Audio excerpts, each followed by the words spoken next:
Iguana mirip binatang purba.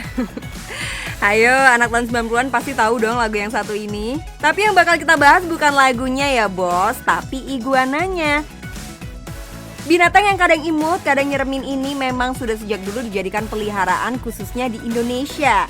Iguana masuk ke dalam marga kadal-kadalan yang hidup di daerah tropis Amerika Tengah, Amerika Selatan, dan Kepulauan Karibia.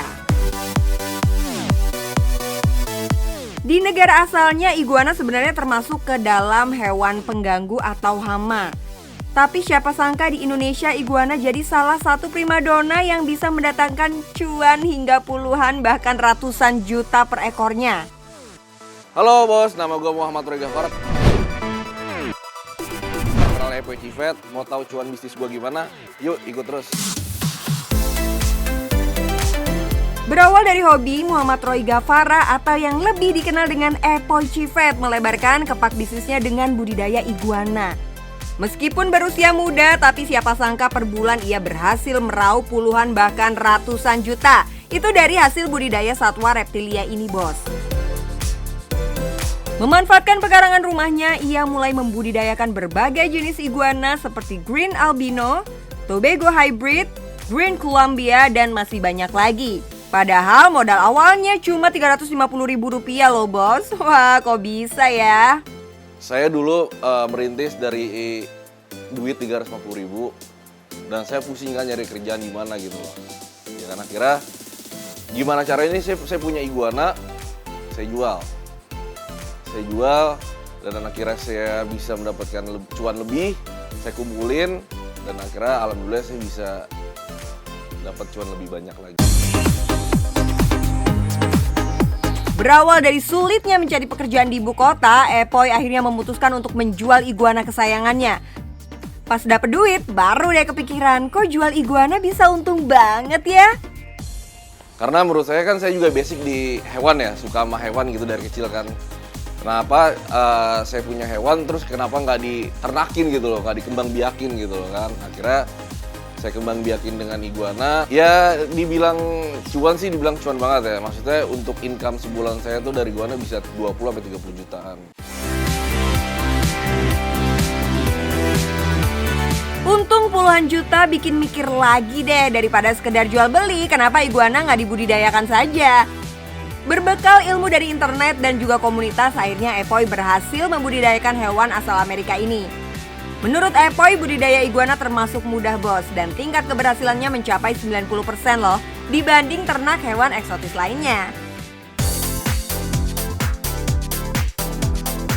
Bayangin aja nih, seekor iguana betina dapat menghasilkan telur hingga 60 butir per tahunnya. Dibutuhkan waktu kurang lebih 90 hari sampai telur benar-benar menetas. Kalau dari 60 butir telur iguana yang berhasil menetas 50 ekor saja, kan udah dapet cuan tuh bos. Kenapa cuan?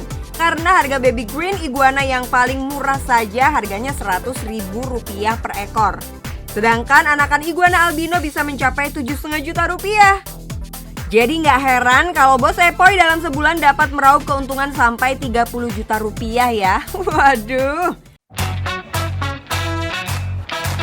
Oh iya, meskipun terlihat sangar, tapi hewan ini sangat-sangat jinak bos. Dan bisa dibilang iguana hewan yang minim perawatan.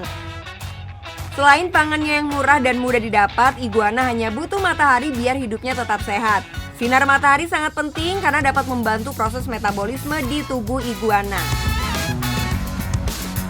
Kebersihan kandang juga perlu diperhatikan agar kulit iguana tidak jamuran. Untuk makan, kalian bisa memberinya sawi hijau dan toge segar setiap hari.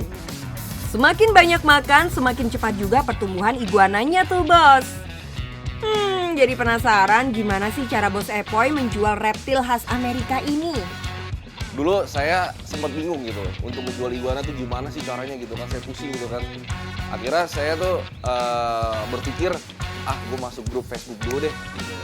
Facebook grup iguana gitu kan. Saya masuk di grup iguana, akhirnya saya lihat list-list harganya gitu kan. Akhirnya saya bisa menjual dari grup iguana gitu. Biasanya per orang kalau saya sih mas. Misalkan kalau kita lagi gathering gitu kan, terus ada yang menanya pengunjung, dia bisa langsung japri saya gitu. Yang namanya jualan hewan peliharaan, targetnya ya harus yang sehobi juga ya bos. Nggak heran kalau Epoy langsung masuk ke berbagai komunitas iguana untuk mulai menjual produknya.